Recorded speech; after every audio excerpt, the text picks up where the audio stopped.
Tom Pasaribu tantang Luhut Binsar Panjaitan diskusikan pelanggaran konstitusi Jokowi di depan publik. Pak Jokowi itu kalau dia mau melangkah ke sana dan ada halangannya itu adalah konstitusi yang diubah, Pak. Aturannya yang diubah. Itu namanya legalisme otokratik kita sebut. Dia ada KPK menghalangi pembangunan, dia ubah undang-undang KPK-nya. Dia ini ternyata banyak sekali aturan yang menghambat di daerah. Bikinlah Omnibus Law, jadi sentralisasi. Akibatnya apa? Dengan legalisme otokratik yang dihancurkan oleh Pak Jokowi adalah demokrasi. Apa ciri demokrasi? Secara sederhana, checks and balances. Tadi di anggaran APBNP dihilangkan. Fungsi DPR menjadi hilang dalam hal pengawasan. Ini sebenarnya orang ngomong apa sih? Gue bingung sumpah. Coba deh. Demokrasi itu betul, tapi jangan demokrasi itu jadi merusak budaya sopan santun kita, berbicara, berbahasa, yang tidak menghormatin orang-orang yang sudah berkarya buat negeri ini.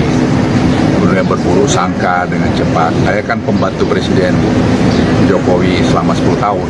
Saya saksi hidup. Ya, saya ulangi sekali lagi, saya saksi hidup. Dan sebagai tentara, saya tidak melihat ada pelanggaran-pelanggaran secara konstitusi yang dilakukan Presiden Joko Widodo waktu itu. Tidak saya lihat. Pengkhianatan terhadap negara itu ada definisinya, dan itu salah satunya melanggar konstitusi, dan itu yang saya sebut tadi antara 7-10 pelanggaran konstitusi yang sudah dilakukan oleh Pak Joko Widodo.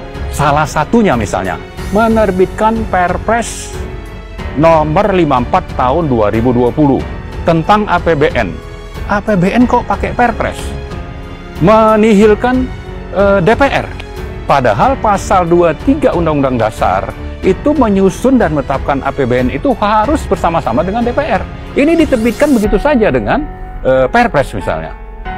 Contoh lain, Pak Jokowi itu sudah bisa mengendalikan sektor atau ranah lain dalam penyelenggaraan negara. Itu kan ada eksekutif, ada yudikatif, ada legislatif.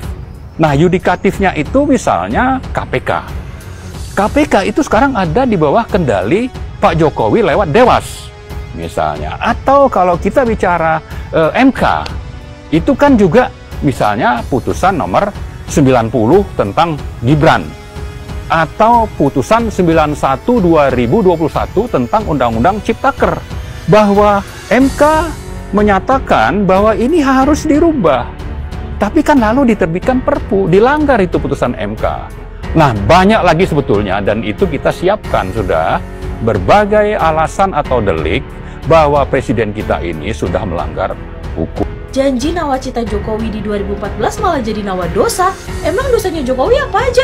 Bentar, ada dinasti dan oligarki politik, pelemahan institusi demokrasi, TNI di ranah sipil, runtuhnya sistem pendidikan, pelemahan KPK, kegagalan menangani pelanggaran HAM berat. Bentar, banyak banget. Syok aku dengernya. Emang ada berapa sih? Majalah Tempo mencatat ada 18 dosa yang dibuat pemerintahan Jokowi selama 2 periode. Beberapa udah aku sebut. Ada lagi soal mempersempit ruang kebebasan sipil sampai maksain pembangunan IKN. Lengkapnya di Majalah Tempo. Wow, banyak juga. Bahas salah satunya deh. Yang paling aku penasaran sih soal dinasti dan oligarki politik. Awalnya tuh kalau kamu ingat di tahun 2021 ada ide perpanjangan masa jabatan presiden. Tapi mendekati pemilu 2024, manuver perpanjangan masa jabatan presiden menyurut. Nah, di sini nih. Kenapa? Kalau kamu sadar, sebelum upaya perpanjangan masa jabatan itu, Jokowi udah memupuk dinasti politik.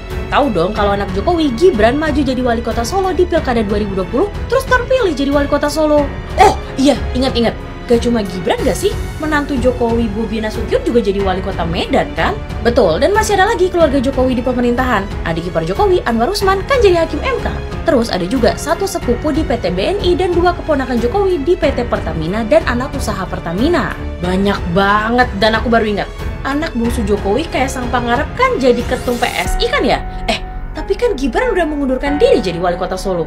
Yap, Kaisang jadi ketum PSI padahal baru 2 hari dapat kartu anggota partai. Kalau soal Gibran, sekarang udah jadi wakil presiden terpilih. Nanti tuh tanggal 20 Oktober dilantik jadi wakil presiden.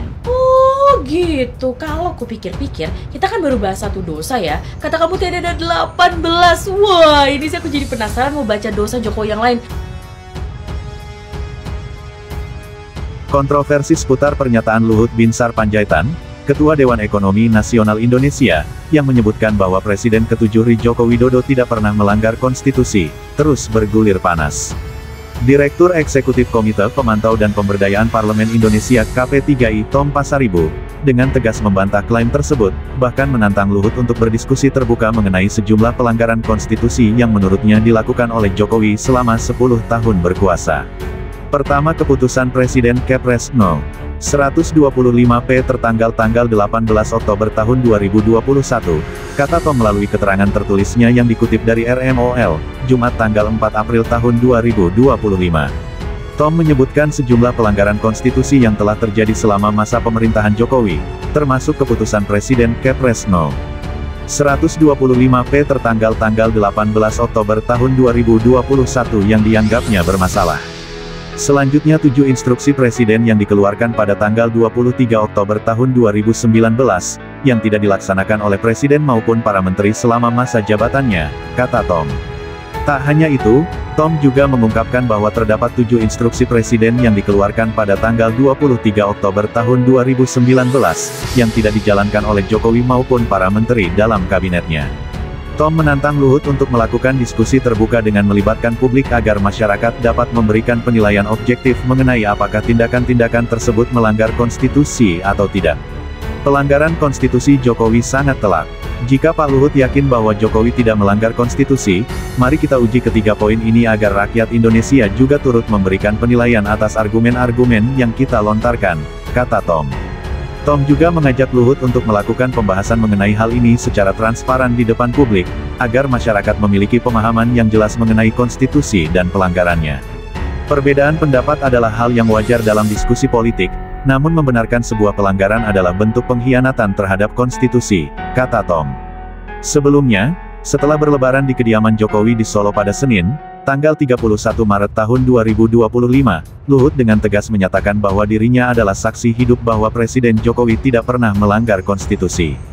Saya kan pembantu Presiden Jokowi selama 10 tahun, saya saksi hidup. Ya saya ulangi sekali lagi, saya saksi hidup, ujar Luhut.